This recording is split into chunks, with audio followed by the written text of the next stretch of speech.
Ngayon, ang Diyos ay piliin natin. Tinipon tayo sa kanyang pangalan upang sambahin siya at pagpilihan. Ngayon, bukas, sa lahat ng Diyos, kasama natin.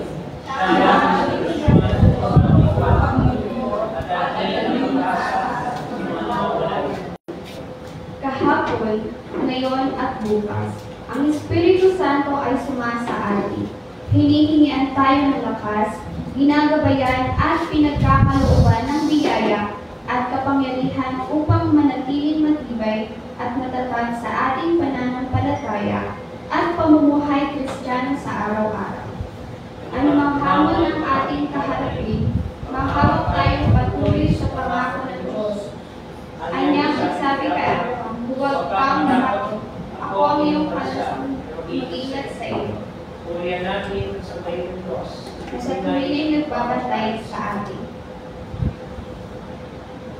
Banal at makapangyarihan namin Diyos, kinikilala namin na ang iyong presensya ay nasa aming kalagitnaan. Nangahawa kami sa iyong mga salita nang sinasabi mo sa isang propeta ang ganito. Ako ay ang Diyos na nasa lahat ng dako at hindi na natili sa isang lugar lamang. Sapagkat ako'y nasa lahat ng lugar, sa langit at sa lupa. Patnubayan mo po kaming mga anak mong natitipon sa iyong pangalan. Kaming narito sa loob ng iyong bahay, sambahan at silang mga nasa tahanan.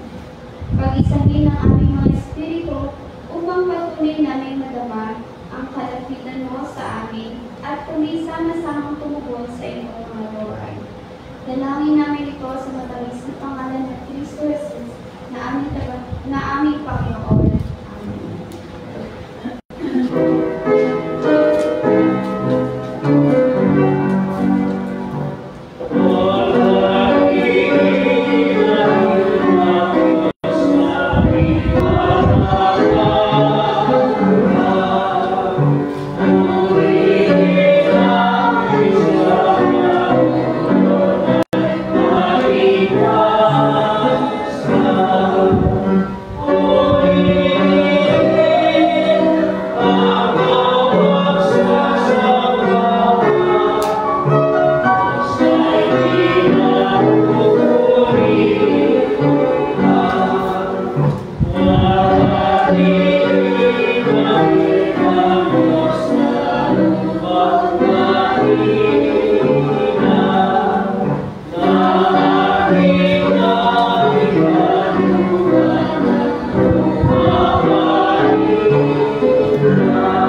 Gumawa tayo ng ilang sandali ng katahimikan para sa pangungupisa.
Patuloy niya tayong umiikon, inaakay, inapanlong ng kanyang habag at pagpili. Ngayon, bukas, maging sa darating, ang kanyang biyaya ay mananatili sa atin upang pagkalooban tayo ng pag-asa at lakas na yakapin ang isang bagong buhay na kaloob niya. Pasalamatan namin ang Diyos sa kaloob niyang awa. Tayo ay pinatawad, tayo ngayon ay magpatawad. Amen. Batiin natin ng bawat isa at pagkilala sa pamamagitan ng pagpapahayag ng kapayapaan na dulot ng ating Panginoon sa Kristo. Tayo ang lahat ay tumayo, magpatian at magkamayan habang inaamin po natin ang This is the day and alive. This is the day, this is the day that the Lord has made, that the Lord has made. We will rejoice, we will rejoice, and be glad in it, and be glad in it. For this is the day that the Lord has made. We will rejoice and be glad in it. This is the day, this is the day that the Lord has made. Ito ang araw, ito ang araw ng Lord. Tayo masaya, purihin siya, oh, ito ang araw ng Lord. Tayo masaya, purihin siya. Ito ang araw ng Lord. Alive forever. My Jesus is alive forevermore. Alive forever. My Jesus is alive forevermore. Sing hallelujah, sing hallelujah. My Jesus is alive forevermore. Sing hallelujah, sing hallelujah. My Jesus is alive. Buhay, buhay, buhay kailanman. Si Jesus ay buhay, buhay kailanman. Buhay, buhay, buhay kailanman. Si Jesus ay buhay kailanman. Awin natin ang hallelujah. Si Jesus ay buhay kailanman. Awin natin ang hallelujah. Si Jesus ay buhay. Salamat po namin ang Panginoon.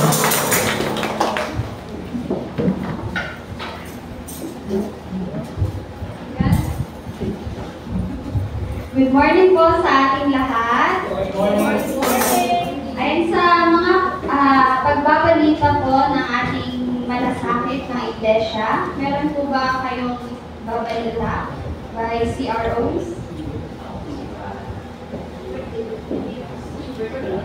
Ayan. Batiin natin ngayon yung may mga birthday ngayong month ng March. Wait lang po sa... Ayan na. Yan. Noong March 3, si Elder Flory Flores. March 9, Sis Alma Primos. March 19, ngayon na darating, si Brother Jake Enero. March 27, Brother Albert Isacola. March 29, si Elder Grace Ignacio. March 30, si Brother Ezekiel Ritana. March 31, si Brother Albert Mateo Isacola. Kantahan po natin sila ng happy birthday.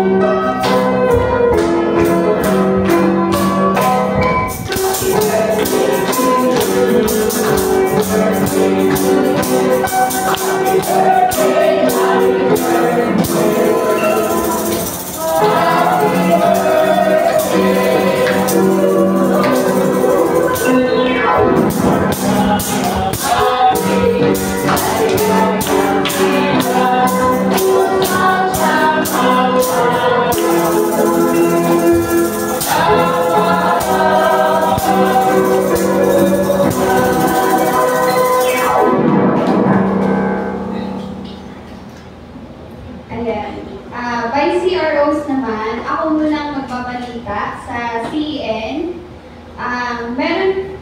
Malapit na po yung BCS natin, Education Church School. Ayan, kung sino po yung may mga anak po dito or mga kapatid, kamag-anak na simula 4 years old hanggang 12, pwede po silang mag-attend dito ng BCS. Darating po yun sa May 19 hanggang 24. Yung mga nais po, habang maaga po, yung mga nais po gustong mag-volunteer ng PASNAP, ng first day, second day, third day, fourth day, and hanggang pag-graduation, pwede po kayong lumapit sa akin or kay pastor, yung mga gusto pong mag-volunteer para sa mga bata. Then, yung ibang CROs po, may gusto pong ibabalik. Yan. Ay, sige pa. Yung darating na training po sa March 22, dadalo po, papadala natin si Sister Thea sa Ellingwood. Training po yun ng mga teachers ng BCS. Then, nananawagan po pala kami, may kulang pa po kami isang teacher na baka sino po gustong mag-volunteer, isa na lang po yung kulang namin. Pwede po kayong magsabi sa akin or kay pastor.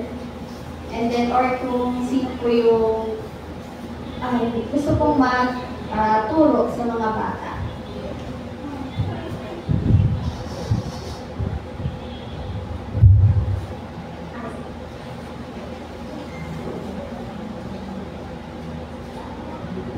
Magandang tanghali po. Sandali lang to. Kahit na-announce ko na sa group, pero kailangan ko lang.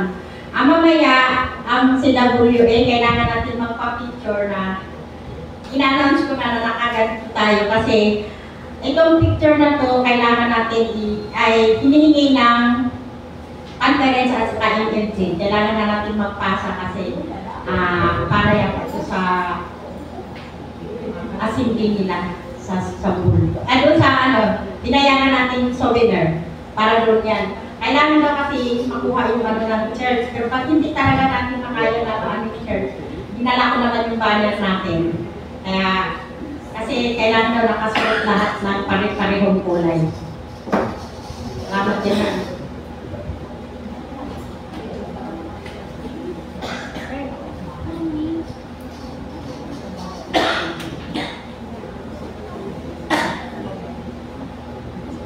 Magandang umaga po sa ating lahat. At isang paalala lamang po yung yung binigay namin na mga papel nung last Sunday para po sa CMIS. Ay kung sino po yung nakatapos na po sa pag-fill up ay maaari nyo na po ibigay sa amin para po makapag-start na po kami sa pag-encode ni Sister Giselle. At pangalawa po ay nagdalo ko po yung projector natin. Sa this coming March 30 po ay magkakaroon tayo ng Festival of Praise. Ito po ay supposedly dapat last February, pero na-move po tayo ng March dahil sa mga ibang kadahilanan na gawain din ng ating simbahan. So, kung sino po yung nais na maghandog ng kanilang talento sa March 30, pwede po kayong isang pamilya or grupo or individual ay maaari po kayong magsabi sa amin para din po sa pagsasaayos ng ng ating liturgical flow. At on behalf din po ng CYF President, mamayang hapon po, 3 p.m., ay magkakaroon po ng CYF Fellowship sa UCCP Baclaran. So yung mga kabataan po na libre sa mga oras na iyon ay kung gusto niyo pong sumama ay amin po kayong hinihingkayat sa gawain na to. At mamaya din po, dahil po wala ang ating council chairperson, pinapahatid-tihan ko rin po sa inyo na mamaya after divine worship service ay magkakaroon po tayo ng duties and responsibilities review para po sa Board of Deacon. So, yung mga part po ng Board of Deacon, maging ang treasurer and at the same time our financial secretary, ay aming hinihingkayat na mag-stay po muna sa ating after divine worship service. At right after din po nun ay ang ating choir practice. Sobrang ikli lang po ng ating pag-uusapan dahil meron po tayong sinusunod na oras pagdating sa ating choir practice para po hindi po makain yung oras ng ating choir. At gusto rin po namin ipaalam na sa inyo hanggat maaga pa lang ang aming paghahanda po ng sa darating na ating anniversary sa June ay magkakaroon po tayo ng fundraising at ang napag-usapan po ay t-shirt. So maybe this coming months, i-release na po namin yung designs per CROs at kung ano po yung mapag-uusapan o mapagkakasunduan ng bawat CROs ay ayun po ang ating ilalagay sa t-shirt. Ano po yung iminumungkahi namin sa fundraising na ito? Ito po kung mapapansin ninyo, ang ating projector ay nagloloko na. So, isa rin po yan sa straddle natin every divine worship service. Kasi kahit po napalitan na po yung ating screen, maraming salamat po at papuri sa Panginoon sa pamamagitan po ni Brother Rudy Pardo, sorry po, next na yung mga pangalan sa isip ko, ay nabiyayaan po tayo ng screen. At ang naisip po namin na isa sa fundraising, kung hindi po bagong projector, ay magpa-flat TV na po tayo. So, tayo po ay magsama-sama sa sasagawa ng fundraising na ito para po makalikom sa pagpapasagawa o pagpapalit ng ating projector or kung ano man po ang kakayahan na ating maililikom sa fundraising. So mamaya po yung CYF para po sa gawain sa UCCP Baclaran mamaya 3 p.m. Kung sino po yung available ay lapit lamang po kayo sa amin. Maraming salamat po.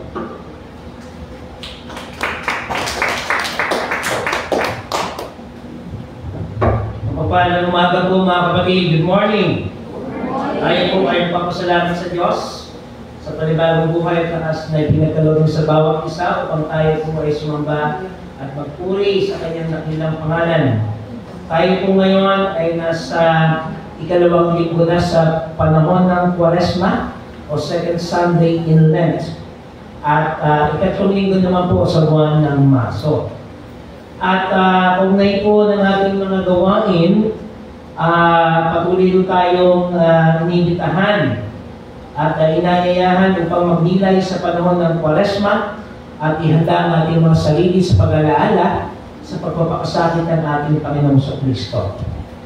Sa mga nakaraang araw po, tayo ay patuloy na nakikiisa sa sambahayan po ng Pardo sa kanilang journey and testimony of faith na pinagdaanan sa nakalipas na mga araw. Kabilang po dito ang muling pagbalik sa Panginoon ng ating minamahal na Elder Aurora Bailon Pardo.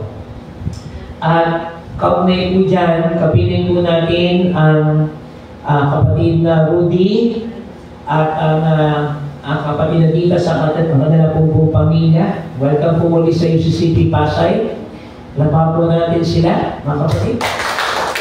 At sa akin pong harapan ay nandito po ang Ern at mga apo na ating minamahal na Oring Pardo. Siya po ay bumalik na sa piling ng ating Panginoon noong nakaraang linggo lang po.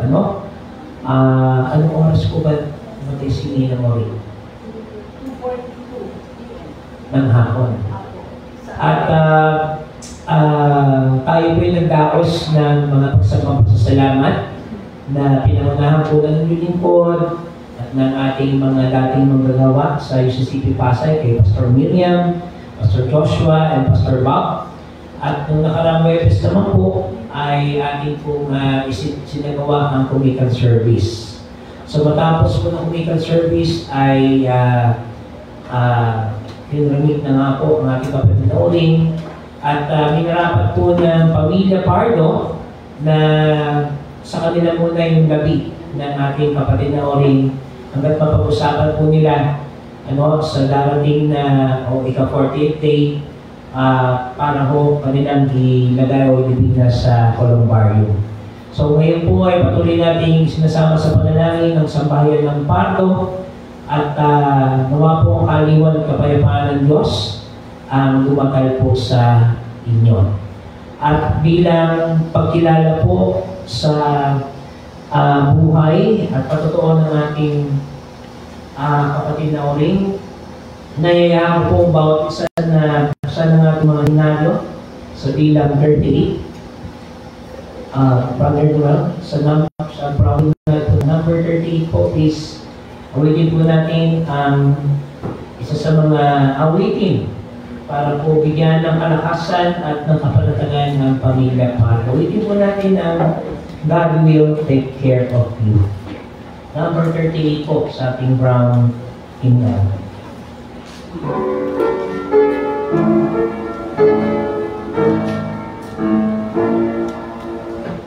Be not dismayed, mother, be kind. God will take care of you. He God's name above above. God will take care of you. God will take care of you through every day or all the way. God will take care of you. God will take care of you through days of toil and hard will fail. God will take care of you. When dangerous fears your path assail, God will take care of you.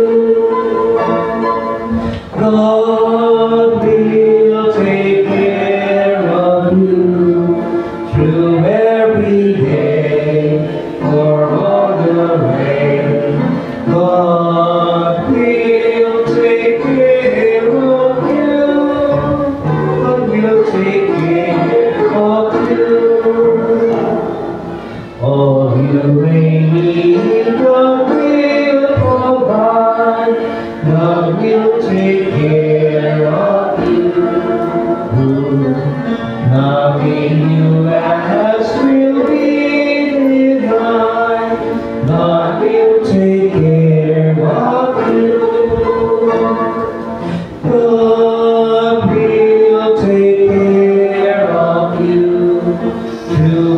every day, for all the way. God will take care of you. God will take care of you. No matter what may be the past, God will take care of you. Be weary one upon God's rest, God will take care of you. God will take care of you through every day or all the way. God will take care of you.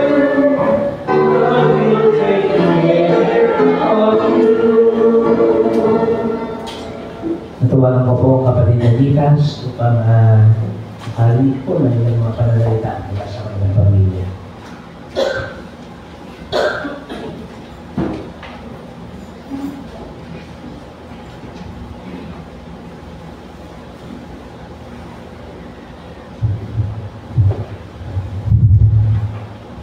Magandang umaga po sa aming mga kapatid dito po sa UCC Pasay.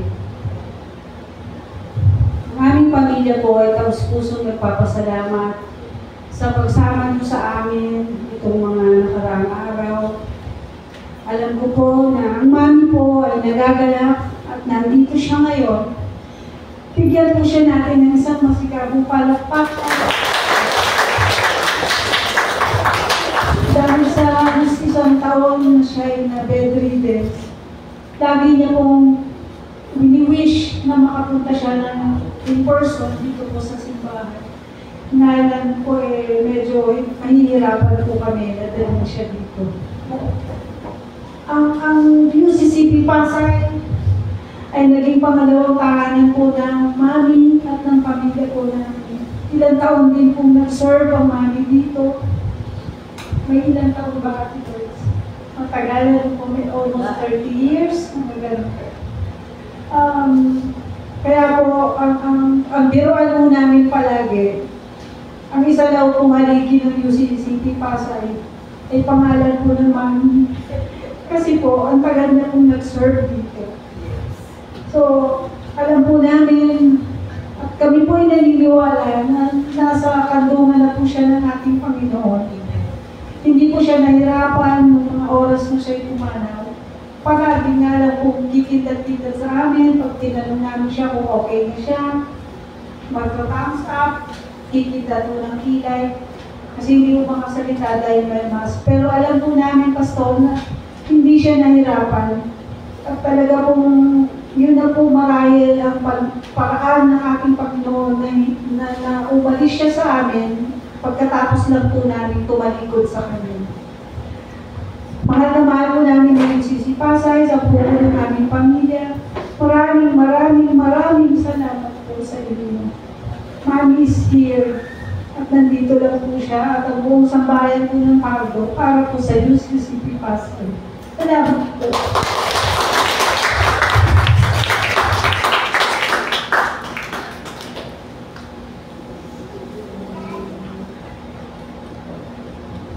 Meron po ba tayong mga pabalita pa? Wala na po ay nahiyahan po mag-usap na tayo. Upang magbigay galang sa pagbasa ng ating mga talata sa umaga.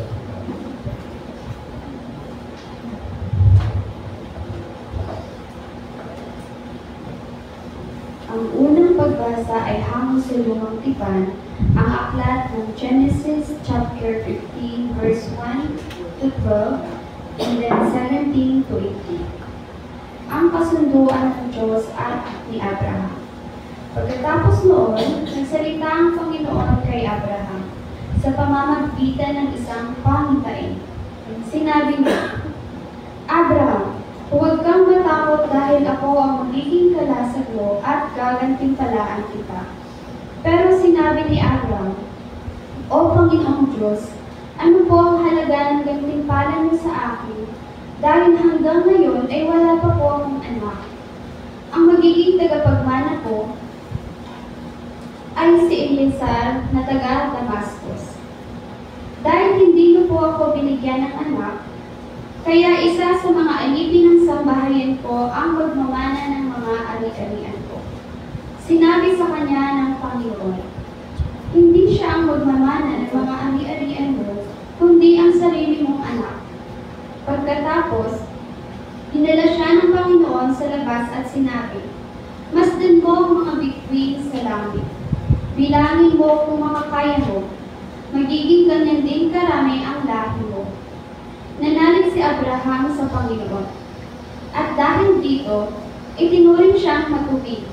Sinabi pa niya kay Abraham, ako ang Panginoon na nag-utos sa iyo na lisanin ang nasakop ng mga Kaldeo, para ibigay sa iyo ang lupain ito at magiging pag-aari mo. Pero sinabi ni Abraham, O Panginoong Diyos, paano ko malalaman na magiging akin ito? Sumagot ang Panginoon, dalhan mo ako rito ng isang dumalagang baka, isang babaeng kambing at isang lalaking tupa, na ang bawat isa ay 3 taon ang gulang. At magdala ka rin ng isang inakay na bato-bato at isang inakay na kalapati. Kaya dinala ni Abraham ang lahat ng ito sa Panginoon. Pagkatapos, pinaghati-hati niya at inilapag sa gitna na magkakatapat ang bawat kabiyak.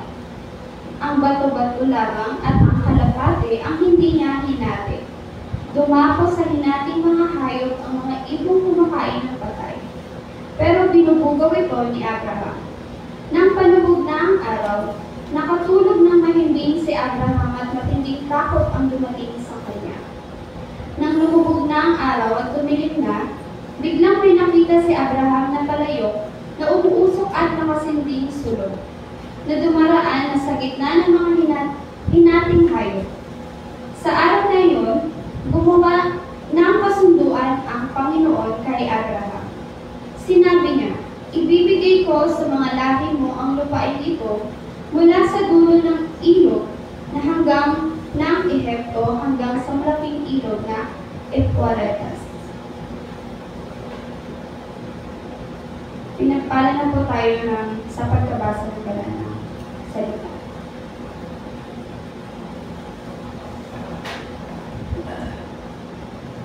Ang sagutang pagbasa.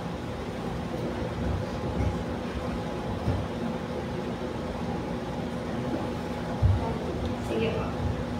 Ang Panginoon ang aking ilaw at tagapagligtas.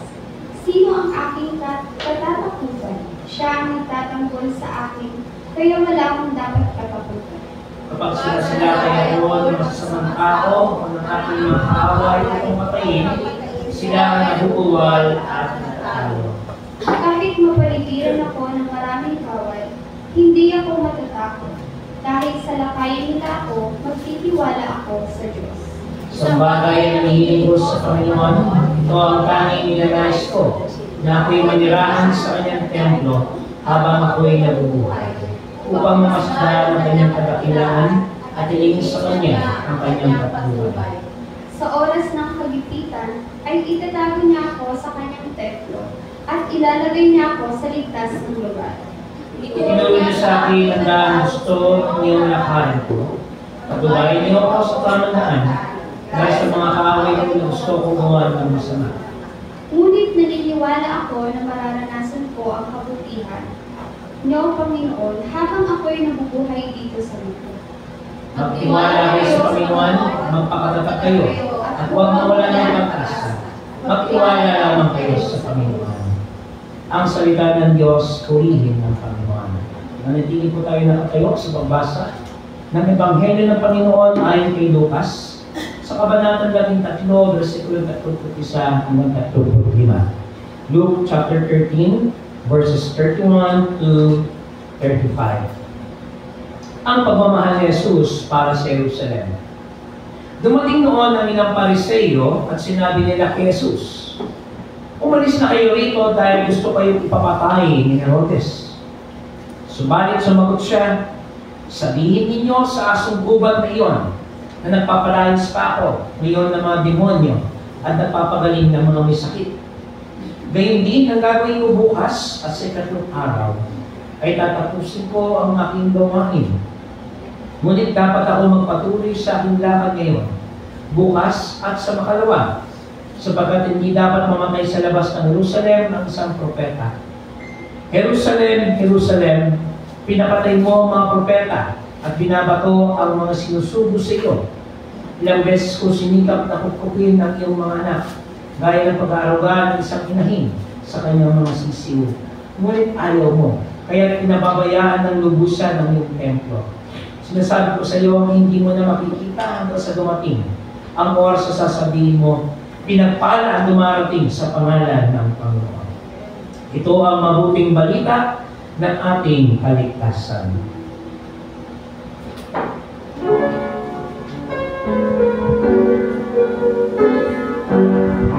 Sa pag-ibig ng Diyos, Kanyang ibinigay, hukom iyangalan, sa krus ay namatay, muli siyang babalik,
Salamat po, Kapitang Thea. Ang nagbahagi po ng pagtugtog po ngayon sa ating piano ay ito pa lang napapakilala ang ating kapatid na Noel Villanueva. Noel, pwede tumayo. Ang kapatid na Noel po ay pansamantalang bumalik muna sa ating pianista, kapatid na Esther Cortez. Sapagkat ang ating pong kapatid na Esther ay nasa abroad ngayon. Sa loob po ng 2 buwan, siya po ay nag-vacation leave. Siyempre, i-enjoy niya yung kanyang pag-stay doon sa Dubai. Napapasalamat po tayo sa Panginoon sapagkat sa kabila po ng kabalahan ng ating kapatid na Noel, ay kanya po binigyan ng pagkakataon na makapaglingkod sa church nito.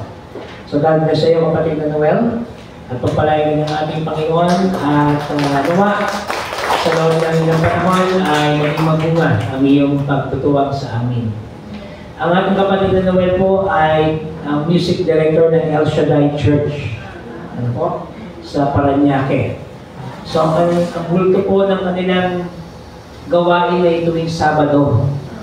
So, kahapon from 9 o'clock until 9 in the morning and 9 in the evening. Yan po yung kanilang bulto ng activity. So, tayo nagpapasalamat sa Diyos dahil siya ay available para sa UCCP Pasay. At paalala lang po sa ating mga choir members, yung ating usual na Saturday practices, wala na po muna yun. At sa halip ay alauna po ng hapon hanggang alas 3, 1 p.m. to 3 p.m. ang magiging regular practice na po ng ating choir. And then, meron po kayong rehearsal by 9:45 a.m. starting next Sunday. So, reminder lang po sa ating choir members at pagpalain po kayo ng ating Panginoon. Tayo po sa madaling manalangin. Panginoon, kami po ay narito muli sa inyong harapan upang pagnilayan ang inyong buhay mo na salita. Paunahan niyo nawa kami ng inyong banal na Espiritu at buksan ang aming mga puso't isipan na sa gayon ang iyong kalooban ang siyang masunod. Sa pangalan ni Jesus. Amen. Ito rin po ang unang beses na mapapakinggan ako ng aming Ninang Auring. Hello, Ninang. Actually, so ko na lang dahil sa ganitong bagay, pero malaki ang ambag po na sa pahayag ito, kung paano nahubog at sinanay ang inyong lingkod. Malaki po ang aking pinapapasalamat sa tahanan ng Pardo. So lahat ng aking pong mga achievements sa ministry, bahagi po nito ang sambahay ng Pardo, especially po Ninong Rudy and Ninang Auring at Ate Ditas. So pagpalain po kayo ng ating Panginoon. And still, patuloy po tayong maglingkod sa Panginoon. Alam po na ang layunin ng Diyos ay patuloy pong kasangkapanin ang bawat isa sa atin upang magpatuloy sa gawain ng paglilingkod. Kaya ito ang legacy na iniwan ng ating minamahal na Auring Pardo, na tayo pong lahat ay magpatuloy sa gawain pinagkatiwala sa atin ng Diyos. And for that, we will remember her. Kapag nagpapatuloy po tayo sa gawain ng Panginoon, inaalala natin at maalala natin ang ating minamahal na Auring Pardo at sa mga nangauna na mga lingkod ng Diyos na nasa piling na po sa kanyang kaluwalhatian. Yan po yung ating pangako sa ating Panginoon, na tayo ay magpatuloy ng may kasigasigan at ng may katapatan sa presensya ng ating Panginoon. So bago ito ay ating pong binasa ang ating talata mula po sa Ebanghelyo ni Lucas, sa Kabanatang 3, versikulo 31 hanggang 35. At ating pong pinamagatan ng ating mensahe na love rejects. Tataka po kayo, Pastor, bakit naman love rejects ang ating paksa? Una-una po, ang pagmamahal ay itinatanggi o di kaya naman ay hindi tinatanggap ng mga taong walang pagkilala sa Diyos. Nangangahulugan na bago ho natin maunawaan ang kahulugan at konsepto ng pagmamahal, kinakailangan muna natin kilalanin kung kanino nagmumula ang dakilang pag-ibig nito.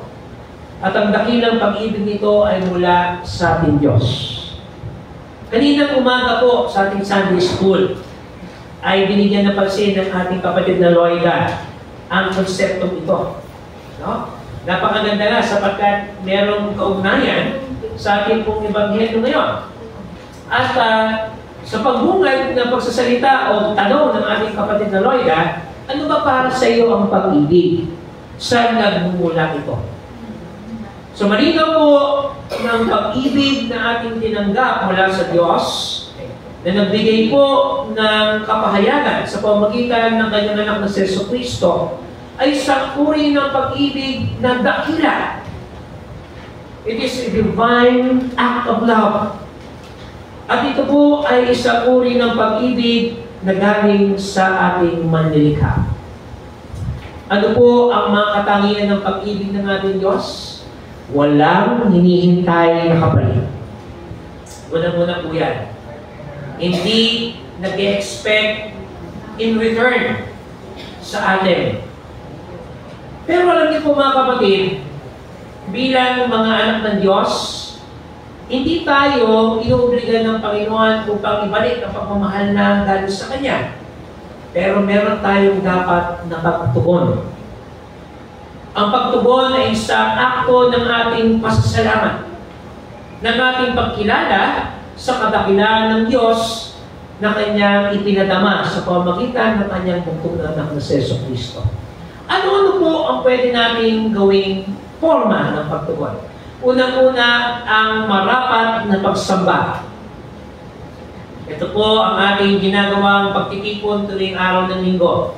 Ang marapat na pagsamba at pagbibigay ng nararapat na oras sa pinagmulan ng lahat. At sa ating pong marapat na pagsamba ay ating pinupuri at binibigyan ng pagkilala ang ating Diyos. We praise God from whom our blessings flow. Sumunod po, binibigyan po natin ng pagpapahalaga ang ating kapwa, higit sa ating mga sarili.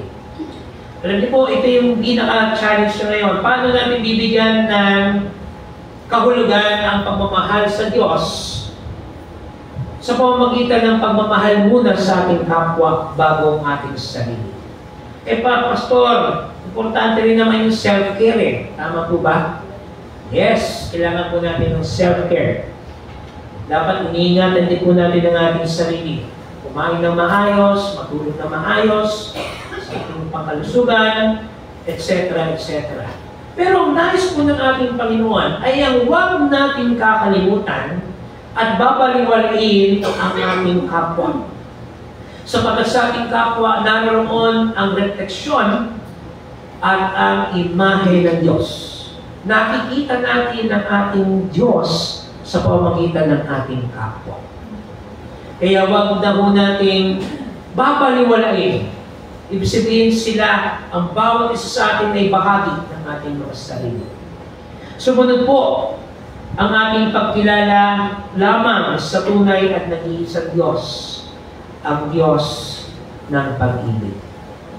Sa ating pong talata ay ating nabasa ang iba't ibang ekspresyon na tinatawag po natin pangungutya sa ating Panginoong Jesucristo.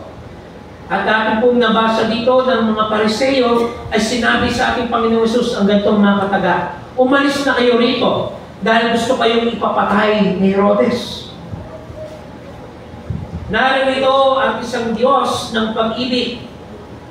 Subalit, nire-reject o itinatanggi ng mga taong tumatanggi sa Kanya. At nakakatuwang isipin ang sagot ng ating Panginoon ay ganito, sabihin nyo sa asong gubat na iyon na nagpapalayas pa ako ngayon ng mga demonyo at nagpapagaling ng mga may sakit. Gayon din ang gagawin ko bukas at sa ikatlong araw ay tatapusin ko ang aking gawain.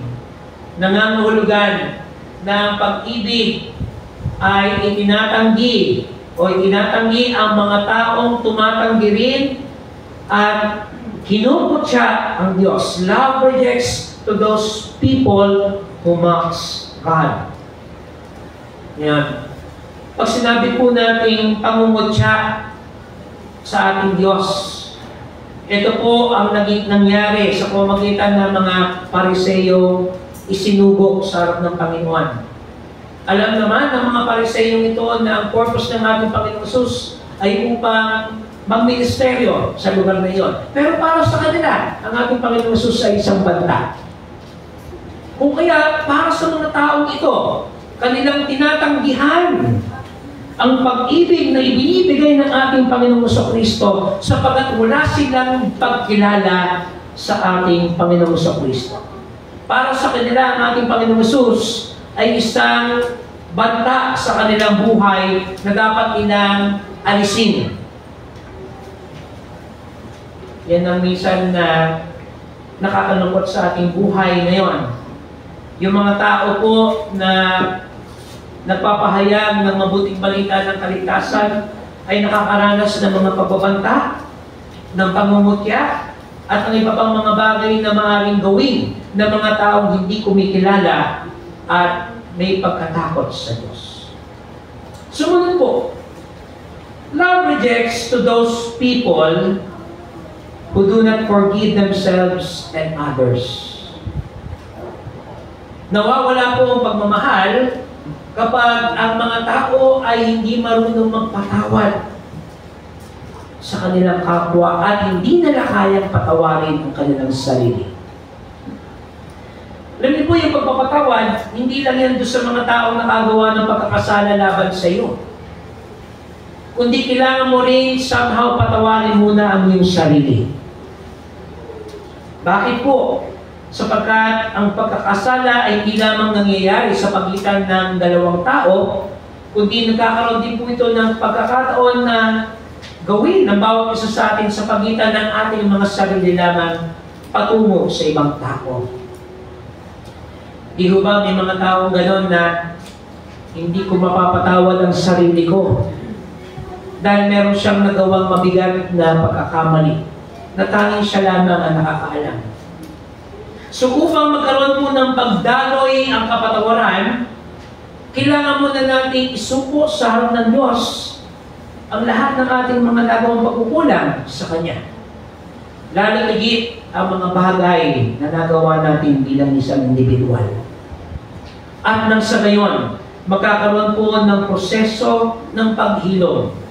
Ang anumang mga uri ng pagkakasala na ating nagawa laban sa ating kapwa, lalo higit ang ating mga nagawa kasalanan bilang mga tao. Thirdly, love rejects to those people who do not acknowledge Christ in their lives. May mga tao po na patuloy na tinatanggi ang ating Panginoong Jesus sa kanilang mga buhay. Paano po ba natin tinatanggi ang Panginoon sa ating mga buhay? Kapag binibigyan po natin ng pagkakataong makapasok muli ang ating kaaway sa ating mga kaisipan, sa ating mga puso at sa ating mga pang-araw-araw na buhay. Kanina, sinabi po ng ating pag-aaral na ang pagbabago na dulot ng ating Panginoong Yesus ay makikita sa ating pang-araw-araw na buhay. At hindi na natin nahayaan na bumalik tayo doon sa mga dati nating ginagawian. At bilang mga mananampalataya, sinisikap po natin umahon, magbago, at bigyan ng pagkakataon na manahan ang Diyos at kumilos ang Panginoon sa ating mga buhay. Pero kung tayo rin, bilang mga tao ang magpapanatiling to, hindi po magiging mabunga ang pagbabago na dulot ng ating Panginoon sa Kristo. Kinakailangan po natin na labanan, tutulan, ang mga uri ng pamumuhay kaisipan, pananalita, o mga bagay na makapagdudulot sa atin patungo sa kasamaan. Ito po yung tinatawag natin spiritual battle. At kinakailangan po natin makipaglaban dito sapagkat sa tuwina ay lagi po tayong hinihikayat ng kaaway na mabulit sa kasamaan. Yan ang gusto-gusto ng ating kaaway. Yung makita na miserable ang mga Kristiyano. na makita po na tayong lahat ay kumagat sa kanyang mga pain sa atin. At tayo po bilang mga mananampalataya, kailangan natin mag-engage sa ganitong uri ng digmaan. Ang labanan, ang puwersa ng kadiliman, at iba pang mga bagay na makapagwawasak sa atin bilang mga anak ng Diyos. Kung kaya, yung mga taong tumatanggi sa ating Panginoong Hesus upang manan sa ating mga puso, ay kanilang itinatanggi din ang pag-ibig na ibinibigay ng ating Diyos. So mga kapatid, binigyan din ng ating Panginoong Kristo ang ganitong kataga. Pinagpala ang dumarating sa pangalan ng Panginoon. Pinagpala ang dumarating sa pangalan ng Panginoon.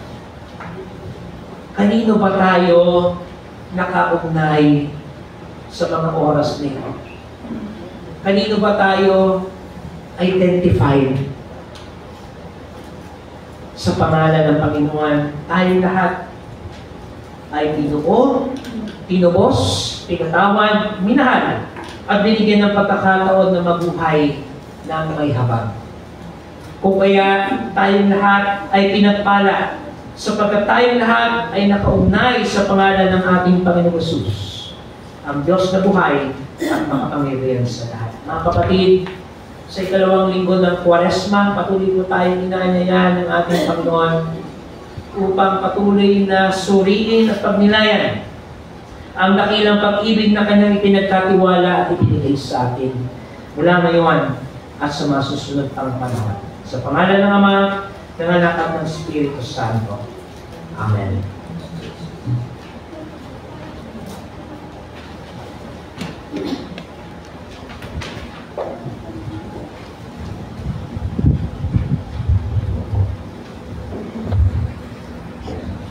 Tawag sa pagkakaloob. Tugunin natin ngayon ang kagandahang loob ng Diyos na nagpala sa atin. Alalahanin natin ang pamiling ito.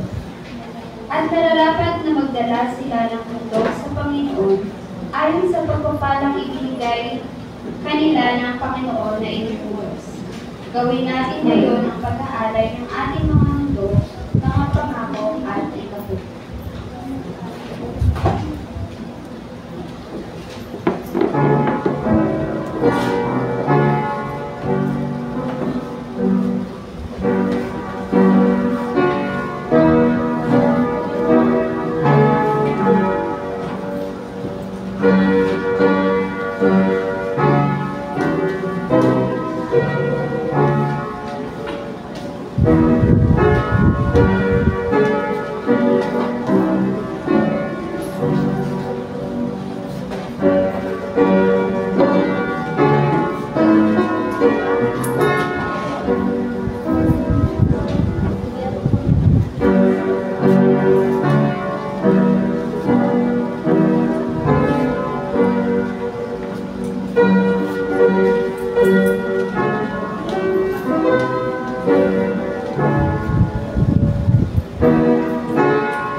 Tanggapin at pagkalay ng ating mga handog at kami nagtatalagang muli sa iyo. Amen.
sa ating harapan upang ating manalangin.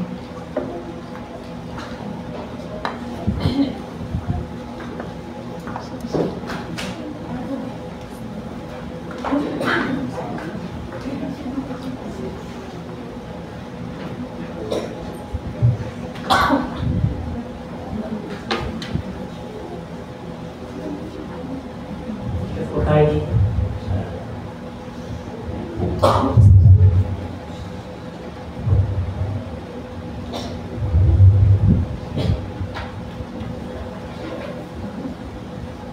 Tayo po ay manalangin.